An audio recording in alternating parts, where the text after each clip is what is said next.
मेरा नाम हम शिवानी है और मेरी उम्र 37 साल है। मैं लखनऊ में रहती हूँ। हमारे घर में मेरी माँ, पापा, मैं और मेरे बड़े भैया रहते हैं। मेरे बड़े भैया की शादी मेरी अमेरिका में रहने वाली खाला की बेटी से तय की गई थी। मैं और मेरे घर वाले हम सब बहुत खुश थे, क्योंकि मेरी खाला लोग अमेरिका में रहते थे और हम लोग अमेरिका में तो बारात लेकर नहीं जा सकते थे। इसलिए खाला लोग भी हमारे घर आ गए थे। हमारे घर में बहुत ज्यादा घमाघमी थी। मेरी खाला के भी 2 बच्चे थे, एक लड़का और लड़की। मेरी भाभी बहुत खूबसूरत हैं, बिल्कुल गुड़िया की तरह। हमारे घर में बहुत सारे मेहमान आए हुए थे। शादी को 3 दिन रह गए थे। मैंने और मेरी भाभी के भाई ने सारे मेहमानों को खाना दिया। सोने के लिए बिस्तर और चारपाइयाँ पूरी करना बहुत मुश्किल काम था। हम दोनों ने बहुत कोशिश के बाद सारे मेहमानों को जगह प्रदान कर दी, लेकिन हमें खुद सोने के लिए कोई जगह नहीं मिल रही थी। बहुत ढूंढने के बाद स्टोर रूम में एक चटाई और पुराना सा तकिया मिल गया, लेकिन उस पर सिर्फ एक आदमी सो सकता था और हम 2 लोग थे और थे भी एक दूसरे के लिए गैर। मैंने उससे कहा, आप यहाँ सो जाओ, मैं कोई और जगह ढूंढ लेती हूँ। वह बोला, कब से तो ढूंढ रहे हैं, कोई जगह मिली तो नहीं। आप इस तरफ मुंह करके सो जाओ, मैं उस तरफ मुंह करके सो जाता हूँ। मैंने कहा, ठीक है। हम लोग बहुत ज्यादा थके हुए थे, इसलिए पता नहीं चला कब हमारी आंख लग गई और कब सुबह हो गई। अगले दिन भी वही रूटीन थी, नाश्ता करना और फिर सो जाना। अब हम दोनों को भी एक ठिकाना मिल चुका था। हम लोग आसानी से वहां जाकर सो गए, बिना किसी मशक्कत के। आज हम लोगों ने बातें शुरू कर दी। सूरज बोला, कितना अच्छा लग रहा है ना, सारी फैमिली का इकट्ठे रहना। मैंने कहा, बात तो सही है, लेकिन दिन थोड़े मसले भी हैं। वह बोला, यह तो हर चीज में ही होता है।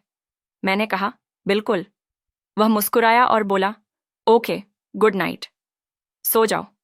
बज़ाहिर तो हम लोग आंखें बंद करके सो गए थे, लेकिन कुछ देर के बाद मुझे अपने ऊपर सूरज का बाजू महसूस हुआ। मैं अभी सोई नहीं थी। अभी कुछ वक्त ही गुजरा था कि उसकी एक टांग भी मेरे ऊपर आ गई। मैंने उसकी तरफ मुड़कर देखा, लेकिन वह सो रहा था। मैंने मुंह दूसरी तरफ किया और सोने की कोशिश करने लगी, और फिर पता नहीं कब सुबह हो गई। अगले दिन भाई की शादी थी। सब लोग शादी हॉल गए हुए थे। मुझे भाई का कमरा सजाने के लिए घर रुकना था। सूरज कुछ देर बाद घर आ गया। मैंने पूछा, क्या हुआ? वह बोला, मेरी कुछ तबीयत खराब है। मैंने कहा, दवा की जरूरत है? तो वह बोला, नहीं। तुम क्या कर रही हो घर में? मैंने कहा, भाई का कमरा सजा रही हूं। वह बोला, मैं मदद करवाऊं? मैंने कहा, नेकी और पूछ पूछ। वह मुस्कुराया और बोला, बताओ क्या करना है। हम लोगों ने कमरा सजाया। बहुत खूबसूरत लग रहा था कमरा। सूरज बोला, आज शाम से तुम बहुत प्यारी लग रही हो। मैं मुस्कुराई और बाहर चली गई। रात को तकरीबन 9-8 बजे सारे घर वाले वापस आए। सब लोग थक हार कर आए थे। हमारे ज्यादातर मेहमान दूसरी कंट्रीज के थे, क्योंकि मेरी फूफू और खाला वगैरह दूसरे मुल्कों में ही हैं। भाई और भाभी अपने कमरे में चले गए। हम लोग फिर से स्टोर रूम में आ गए सोने के लिए।